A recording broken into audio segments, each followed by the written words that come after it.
Okay,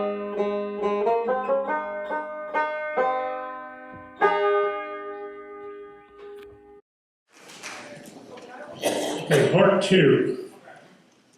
This only takes about 15 minutes, so. Thank you, Ron. This part is going to be on how I found out about the Thomas Watkins story by accident, and then how my family had a connection to it. Okay. I'm going to start with Ken Burns. Back in 1993, Ken Burns wrote a documentary on the Civil War. And it was the first documentary that he had actually written. And since then, he's gone on to write, a lot of real good, country music and Vietnam and everything else, baseball, and they're all wonderful. But this pretty much got his name on the map, because this is the first one he did. And when I first saw this thing, it was like 8 hours long. It took the whole week to watch it. And as soon as I watched it, I just fell in love with the Civil War. I always kind of liked it, but when I saw that, that kind of, sent me over the edge. And every time I would watch it, and I guess I've watched it 10 times, every time I'd watch it, I would say, boy, I wish I had a Civil War ancestor. I wish I had a great-great-grandfather, or a great-great-uncle, or a great-great-cousin. I didn't care who they were. And I didn't care whether it was north or south. I just wanted to say I had an ancestor. Well, I looked all through my genealogy, and I found out I don't have any.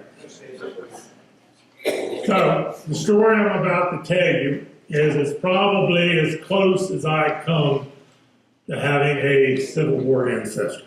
So my Civil War ancestor is this story. Okay.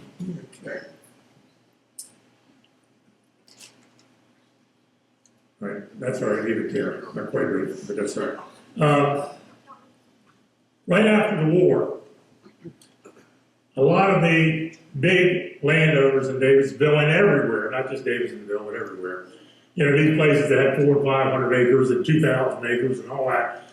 Now that the slaves were no longer around, they didn't have the help to farm it. Most of them were in debt. And so they started selling off their land. So Dr. Watkins, he sold Bellmead. And he first sold it to John Jones. And if you noticed on that one map I had before, I said this is where John Jones is where it went. Like John Jones bought it right after the Watkins sold it. And then it was sold again. Bellmead was sold again in 1901. And he sold it this time to George and Louisa King. Now, as you can see, George and Louisa loved children. 5 of them weren't even in the picture. They had 16. 3 had already moved out, and 2 hadn't even been born yet. All right. This little girl here is my grandmother. On my mother's side, she was a king. That makes George and Louisa my great-grandparents. I also want to point out a couple things, if you don't mind. We got a couple people in here I know. Remember Miss Beck? That's Miss Beck right there. From Davidsonville Elementary School. She taught for about 70 years. She taught my father, taught me, and well beyond. So, this person, while we're talking about people, is Irving King. Irving King is who King Retreat is named after. He also owned Davidsonville store before the Neals took it over. He lived in this house where Homestead now has. He owned where Homestead Gardens, greenhouses all. He also owned Lakemont Cemetery. So he, I guess, became a millionaire during the Depression. He bought up all his land and got rich off of it. It's Laura and Andy here still, where they go. Okay, isn't that your great grandfather right there? Okay, that's Charles Andrew, right? Yeah. Okay, so she is one of the few kings that are still left in Davidsonville from this farm. So they've been around for 150 years, I guess. Okay, so getting back to what I was going to say now. Okay, so this is my grandmother, that's Miss Beck, who was Alma King. And when George and Louisa died, this little girl here, whose name is Gertrude, ends up with the house they'll meet where Thomas Watkins was killed. She's now inherits it or buys it, I don't know. But she's living in the house. When my brother and I were young, we used to go in the house all the time because either we would go with my mother to see her aunt or go with my grandmother to see her sister. So this is Aunt Gertie. Okay, go to the next one. Matter of fact, go back. I don't want to go there yet. Okay, so now like I said, when George and Louisa died, Gertrude inherits the house. All right, now, and we had been in the house a lot of time. When we were young, and I'm talking about 5 to 10 years old, there was a story going around the family that Aunt Gertie's house was haunted. And the reason it was haunted is because some soldier had been killed in the house on the steps, and there were blood stains on the steps. And nobody really cared too much about who the soldier was. They were worried about the blood stains on the steps. And they never could get them out, no matter how hard they scrubbed, they couldn't get the blood stains out of the steps. So anyway, the house is haunted. Now, I'm going to fast forward 45 years. I'm now about 55 years old. And when I was 55 years old, I had never heard of the name Thomas Watkins. I had never heard the name Belle Meade. I didn't know any more about this story than you did when you came in here today. When I was 55. The only thing I vaguely remember and had forgotten about was something about blood stains on the steps. And after 50 years, that was the last thing I was thinking about, so that was completely out of my mind. Okay, in 1970, all right, we're ready to go. Aunt Gertie sold the house, and shortly after the people bought it, it caught on fire. And pretty much was ruining it, and they knocked it down, demolished it, steps and all. Aunt Gertie had moved to Annapolis to a smaller place. And this house had been renovated. They had added on a back porch. But that old picture I showed you earlier, that was the main body in here. And they had put aluminum siding on it and all that, so it didn't look bad. But anyway, too much house person, she moved. All right, so now the new people have this beautiful spot, and they built a brand new house on the old house. It was probably 150 years old. All right, so the house is gone. Okay. Now, again, I have no idea about anything about Ben Watkins. I don't have anything about, Tom Watkins. I don't have anything about Belle Meade. And I kind of wondered, how could I not know that story? I lived in Davidsonville my entire life. I knew Benjamin Watkins till he died when I was probably 40, so I knew him well. His wife taught a bunch of us in elementary school that we're trying to have a reunion for. Had her as a teacher.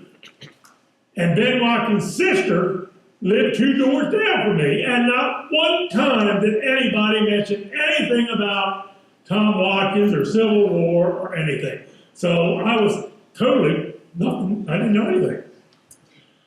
Okay. Something wrong. Should be, okay, you're right. Okay, so I'm 55 years old now, and I'm seeing the Ken Burns Civil War thing, and I'm into the Civil War, and I've been going to Civil War shows that are close by. Go to Gettysburg all the time. Sometimes I'll go down to Richmond if there's one close by. And one day I went to one that was at the Virginia State Fairgrounds in Virginia. And they had this big auditorium that must have held 500 tables, exhibits, for people to look at. And, okay, I'm ready to go there. Next. Oop, wrong. Great. And I'm looking down the aisleways, and I'm, looking at the tables, and I come across the table, it has this pistol on the table. So I go ask the guy who owns it, I said, can I pick it up and look at it? And he said, you can, but keep in mind, it goes with a set. I don't sell it individually, but it goes with a set of other stuff. And I said, well, what's the set consist of next? And it said, well, it goes with this picture of a Civil War soldier, and it's his gun, and then it's a whole lot of information on his life and military career and all that. And I looked at this and said, well, I don't know who this is. I've never seen this guy before. So I put the pistol down, and I'm ready to walk away. And besides that, I think he wanted $3,000 for it, but I didn't have any interest for it. So when I'm walking away next, I see another picture laying on the table. And it's this picture of this house. And I said, boy, that house looks familiar. Where have I seen that house before? And then I look at the caption at the bottom, and it says, the home of Benjamin Watkins in Davidsonville. And I said, what in the world is Ben Watkins' house doing down here in Richmond, Virginia? So I asked the guy, I said, I live 3 miles from there. What's this doing out here? And he says, well, that picture of that guy, his name is Tom Watkins, and this is where he lived and so forth. And of course, my mind was blown. I just couldn't believe I was hearing this kind of stuff. But he says, I do, you don't have to buy the whole set, but I do have a little pamphlet that tells the story, which I just told you. He said, it's cemetery for it to me. So I bought it. And the original story was written by a guy named Jack Kelball, who was a historian in Annapolis. Some of you may have heard. He wrote a lot of history about Annapolis. And he'd written this story. So I bring the thing home, and I can't wait to read it. And I'm reading all through, the first early part of it, and just amazed how I didn't know any of this stuff. And then I get to the part where he breaks it, where John Bull and the Kent boys break into the house. And I get to the point where they shoot him, and how he runs to the steps, and how he dies with the bloodstains on the steps. And all of a sudden, I get this flashback. Soldier killed on the steps and bloodstains on the steps. Where have I heard that before? So in the dark recesses of my mind, I get this flashback. That's what they were saying about Aunt Gertie's house, with the bloodstains on the steps. Of course, they never mentioned who the soldier was, so I didn't have any idea who he was. So I got to thinking, could Aunt Gertie's house be Belle Meade? Could it be one of the same? Because nobody in the family ever mentioned Belle Meade. Nobody talked about Tom Watkins.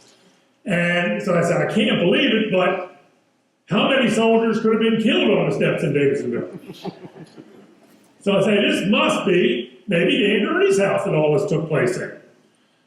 So I said, the first thing I got to do is go home and start asking relatives. So the first person I asked is my mother. And I said, do you know about, Tom Watkins, or have you ever heard of Belle Meade, or do you remember the story about the bloodstains? And she said, no, I don't know any of it. So wipe that on out.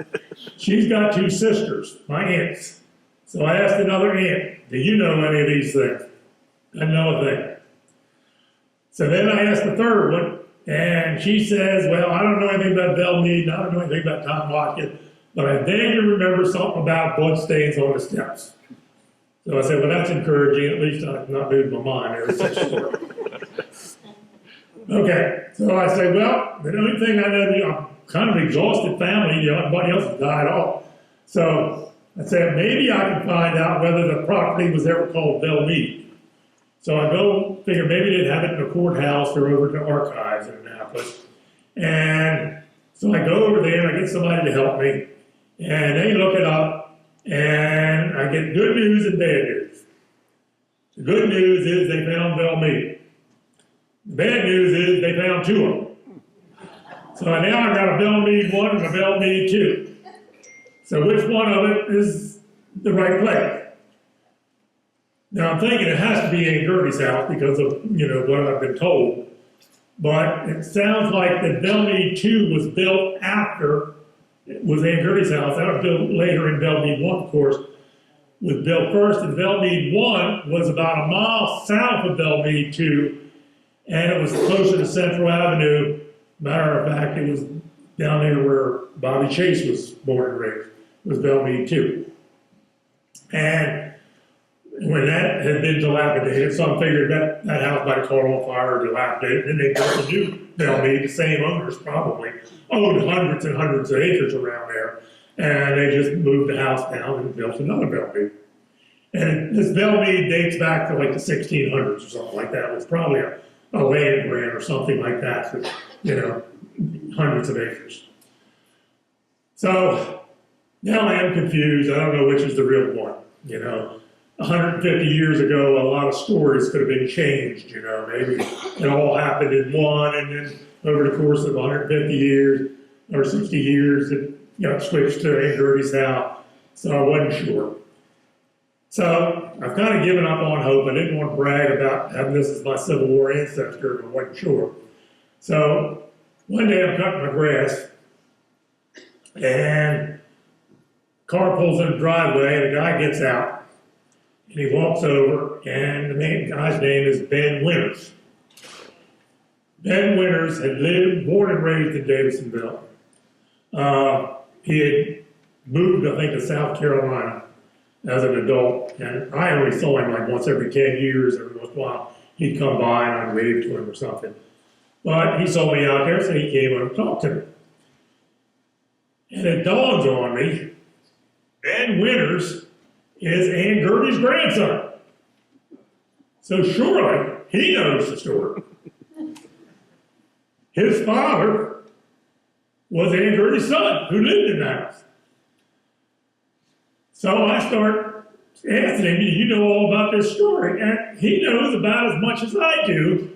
He didn't know a lot of great detail, but he knew parts of it. And then I told him the story, and after I got through, he says, when my father was young and living in the Belle Meade house, he found an old sword stuck in the rafters or in the attic.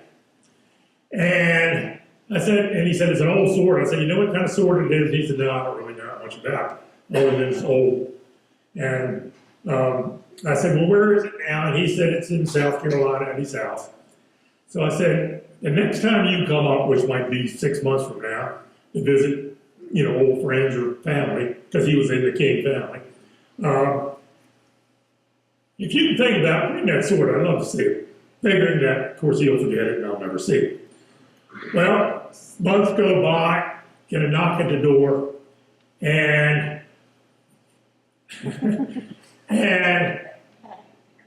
here's Ben standing at the door, sword in hand. Do you remember? And I'm pretty good at muskets and Civil War, gun muskets, but I don't know anything about swords. Knew it was old. Matter of fact, the leather handle of, this is the actual sword, this is the one like it. The leather on the handle had been eaten away by rats. So the leather was gone, but it was old, and it had a U.S. mark on the blade. So I went in, I said, bring it in here, I got a whole bunch of books. Let's see if we can find it in one of my books. So sure enough, we looked through the books, the Civil War books, and I find out that it is a model 1860 Union officer's cavalry sword. So this is my Civil War ancestor. When I heard that, there is no doubt that Aunt Gertie's house is the right house. Because surely there are not many Civil War swords floating around Davidsonville back in those days. So I can now say without any doubt that in my great-grandfather's house, where my grandmother was raised, that was later bought or owned by my great-aunt, that a Civil War soldier, a Union soldier, was killed by a Confederate soldier who may have had ties with the Lincoln conspiracy. So that is my only story.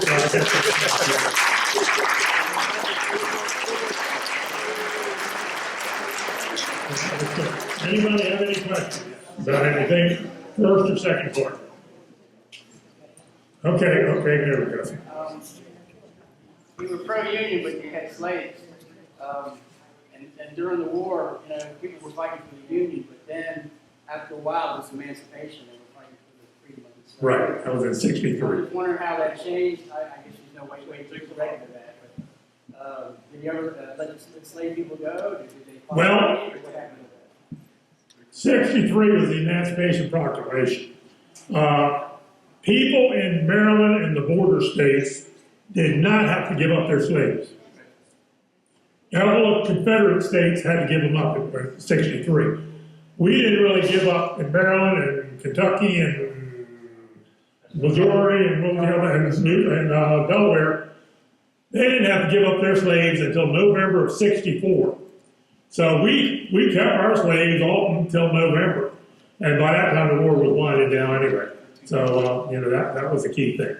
Now, a lot of people, like Dr. Watkins, was a Union man, but he had slaves. So really at the beginning, slavery wasn't that much of an issue. It wasn't until '63 that they started worrying about slaves. Before that, it was mostly, whether the Confederacy should leave the country and start a new country. So, any other questions? Did the Watkins, Nice and loud, because I can't hear. Did the Watkins family face any difficulties, any harassment, et cetera, from their neighbors? Actually, not too much. It was pretty good around here because even Thomas Davidson, who lives in the corner house right here by the store, he was also a big Union man. And he used to hang a United States flag on his porch. And they said that nobody ever touched it. So I think for some of the more respected people, they didn't harass him too much. Now, Tom, he kind of got shoved around a little bit because he was, joined the Army. So, but as far as I know, I don't know if there was a whole lot of problem with that. Any other questions?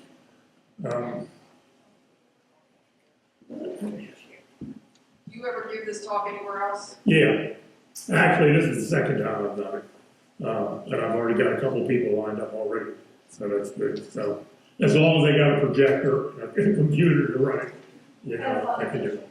I'll bring Pastor Winnie along with me too. Are you considering writing a book? No, I enjoy doing it. If I had the money, there was a time I could have bought that set with the picture and the gun, and then I was going to try to see if I could buy that sword from Ben Winters, and then I would have the whole set. But probably for the few times I do it, it's not worth spending $6,000 for it. So, but anyway. And again, don't forget, I might have a couple suggestions. Where's the lady who had a suggestion? Did she leave? Okay, I got my stuff. Don't forget to come up here. There, okay. Any other question? Whatever happened to the gun? Did you find out who bought the set? Well, his gun, and if you ever go to Gettysburg, I think the guy who owned all that stuff, sold it to the horse soldier in Gettysburg. I don't know if anybody knows what a horse is. It's a big Civil War gun thing, collection, big building. And they bought it. And I saw it on the internet, and I went and asked them, what do they want for it, and it had just been sold. So they had it, and they sold it, and I don't know who bought it now. So, and again, Ben has the sword, and I guess the guy who bought the gun got all the pictures and everything with it. The Watkinses didn't have a lot of relatives. The Watkins had a lot of daughters, and none of them ever got married. And they only had 4 sons in that whole group, and they were all named Ben Watkins. And most of them had daughters. So the family died out real quick. So, like I said, 1993 is when Benjamin Watkins III died. And he had nobody left, and that's when he sold it to the Rossback family, because he had nobody to pass it down to. So, any other questions? On the Declaration of Independence, I think. All right, hold on, let me get that. On I'm the good. Declaration of Independence, it was Hopkins, in the lower right corner, is that the relation? Okay, now none of those Hopkins on the list were related. The one that lived on Bell Branch Road might have been a real distance relative, and the other one that was on Patuxent River Road, I think he had a grist mill or a sawmill, but as far as I know, I tried to find it, but I couldn't find anybody else. So, okay, well, thank you very much for coming. I hope everybody learned something.